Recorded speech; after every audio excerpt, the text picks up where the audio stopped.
Hi, I'm Lindsey Woore from the Honhyeol project, and here we have Edward. Hi, my name's Edward. 안녕하세요. 나는 우정입니다. All right, so Edward, what's your racial background? I'm American German and Korean mixed. 나는 미국 사람하고 German 사람이요. Very nice. And how did your parents meet? Oh yeah, this one's a weird question. My dad was actually in business in Korea back in the middle 1990s, I'm sorry. And my mom saw him and she knew English and she said that a very tall white guy looked very lost in Seoul.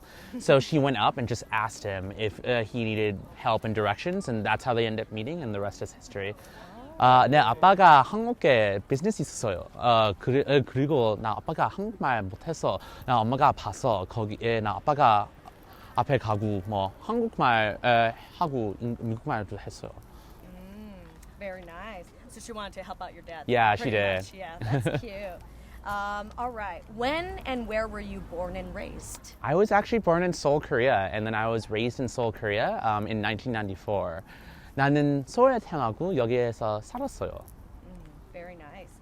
And did you grow up around other mixed Koreans and Asians? No, I didn't actually grow up around any Honhyeols.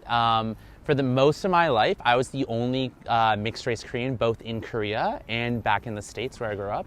Okay. The only time I met another Honhyeol was in the States when I was about 15 years old. Other mixed race children started coming in to church. 많이 안 봤어요. 한국 Honhyeol들 미국에 많이 없고 한국에도 많이 없어요. Very nice. And did you ever experience any identity issues while growing up? Yeah, absolutely, all the time. When I was in Korea, I thought I was Korean. I grew up in the Korean culture. I grew up speaking, eating Korean food, but I was never seen as Korean by my fellow Korean peers. A really good story is when I was younger, and this is the reason why my mom decided to move, is I was in school, and I came back one day, and she asked me, how was school? And I said, oh, it's okay. I just wish they would feed me the same food as the other kids, and they wouldn't lock me in the playroom when everyone else was learning. And I didn't realize that was discrimination happening, but it was only because I was mixed race Korean. And there's no anti-discrimination laws in Korea right now, even still. So after that, she decided to move to America, thinking it'd be better. I came to America, and because I had the Korean culture with me, a lot of white people didn't like it. They exoticized me. They thought I was too foreign. So I tried to give that up and become more white American. But I quickly realized that white people would never see me as white and Korean people would never see me as Korean. So as a result, I had an identity crisis for a really, really long time. It was only really in college where I started to reconcile both my Asian and white identities with each other into this Honhyeol identity. 예, 있었어요. 많이 있었어요. 뭐 한국 문화가 진짜 틀려요. Honhyeol 하면 한국 사람들 진짜 더럽게 봐요. 지금도 더럽게 봐요. 왜냐면 한국 문화가 Honhyeol들 진짜 싫어해요. 미국에 가고 미국 사람들 나 봐면 나 한국 사람만 봐요. 근데 한국에 와면 나 한국 사람한테 봐면 한국 사람 안 봐요. 외국인 봐요. 지금도 외국인 봐요. 진짜 슬픈 일이에요. Wow. And I just want you to elaborate, when you were in school and you said that they locked you in the room. Yes. Was that the teachers or the students? No, those were the teachers. The students, so I think this is really big for me. You know that racism's taught because the students didn't care, right? I never heard from students, you're 외국인, or you don't look like us, or you don't have the same mannerisms as us. They were very accepting of me, right? This was when I was much, much younger. It was the teachers who weren't accepting of me, who had acted physically different around me, and were the ones who locked me in the playroom. So I guess I didn't really mind it as a kid because I got to play with blocks all day, but growing up, I sort of only began to realize throughout the years what that actually meant and why they did that. And it was because they didn't want you interacting with the other Korean students? No, they didn't. They didn't think that Honhyeol like me should interact with Korean students because they thought Korean students would get the wrong impression or would be encouraged to mix blood like my parents did. This was a private school too. This was one of the more quote-unquote elite private schools at the time because my dad paid for my education. Because he specifically thought that I would get discriminated against in public schools. Went to private schools, the same deal. Wow. That's crazy. And then you also said that they gave you different lunches? Yes. From the Korean kids? Yes. What did they give you, Western food? No. So the Korean kids would get rice, whatever they're making that day in the little panjan, right? Right. I think the one that I remember the most is I really don't like 오징어 anymore. And the reason why is I threw up after eating 오징어 this one time, so squid. And the reason why was one day after, they gave me rice and they gave me the old squid that they had left over from the day before. And I got sick because I ate it. And when my mom was like, why don't you eat squid anymore? I was just like, oh, I just don't want to. Because this situation. 오른 밥 선생님들 학교에서 나 줬어요. 뭐 오렌지는 오징어하고 뭐 밥하고 김치도 줬어요. 근데 한국 사람한테 뭐 새운 뭐 오징어하고 새운 반찬하고 새운 밥 줬어요. 더 좋은 밥, 더 맛있는 밥. 나는 맛 없는 밥 줬어요. I'm so sorry to hear that. No, totally okay. Man. Now it's okay. Yeah, now I know, but like back then, oh, that's crazy.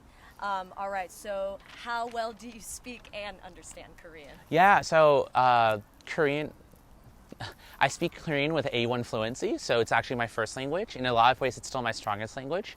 Other times, I've noticed that my Korean has gotten somewhat weaker in sort of more of the advanced, like I can't debate economics anymore, right? But in terms of conversation, in terms of speaking, in terms of pronunciation, I still feel more comfortable in Korean a lot of times. But I used to speak with a Seoul accent, and now I have more of a foreign Korean immigrant Kyopo accent. Do you find this affects your life in how well you speak it and understand it? No, I don't think it really does. I think it's a good thing that I speak it because I'm able to speak it with my parents, with my family here. And then when I come to Korea, it's really easy for me to get around versus most people, most foreigners, even Honhyeolers like that don't know Korean or that didn't grow up with it for various reasons. But when it comes to things like that, when I'm in Korea, I always hear, wow, 너 한국말 진짜 잘해. Wow, your Korean's great or your Korean's perfect. Right. And these little sorts of microaggressions always get me. I used to be very affected by them. Now I just kind of roll my eyes. But because it's too much emotional energy for me to constantly explain to these people that like, I grew up here, of course I speak Korean, or of course I speak Korean, I'm half Korean, or things like that. So it's helped a lot of ways, but in some ways it also invites microaggressions from other people. I know. That's very, very true. I understand because I get the same things like that too. And the other question I have is, do people make assumptions about your ethnicity based on your appearance? Yeah, absolutely they do.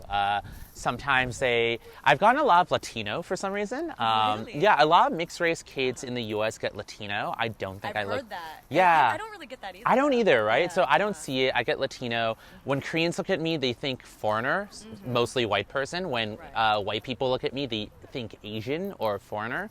I've also gone Kazakhstani a lot. Because apparently a lot of people in Kazakhstan are Turkic and East Asian mix, so they look Right. more sort of Western white mixes. Right. Yeah, the countries in that Yeah, area. and then in China, they always think I'm actually half Chinese, half Turkish, or half Uyghur. So okay. it's really funny whenever I go to China, people speak to me in Chinese because they think I'm Chinese mixed. Yeah. Every time I've gone to like any like Southeast Asian country, they think I'm like half of them. Exactly. Like half Filipino or like half Thai. Or, Exactly. You know, it's like similar Exactly. though. Yeah. And then so 중국 사람들 나 봐면 나 중국말 해요. 왜냐면 중국에 혼혈들 많이 있어요. 뭐 중국하고 위거 사람들 많이 있고 나한테 보면 그 생각나요. 뭐 위거 중국 사람이야. 하고 뭐 미국에 나 라티노 사람 보고 카자흐스탄인 사람도 보고 진짜 웃겨요. And the final question I have for you is, how do Korean people treat you versus how Westerners treat you? If there is a difference or similarities. Yeah, it's interesting. I think both treat me in ways that would be best described as look at me as exotic, or is the best way of putting it, just exotic in different ways, right? Whereas Korean people are sort of like, oh, you're white mix, that's really cool.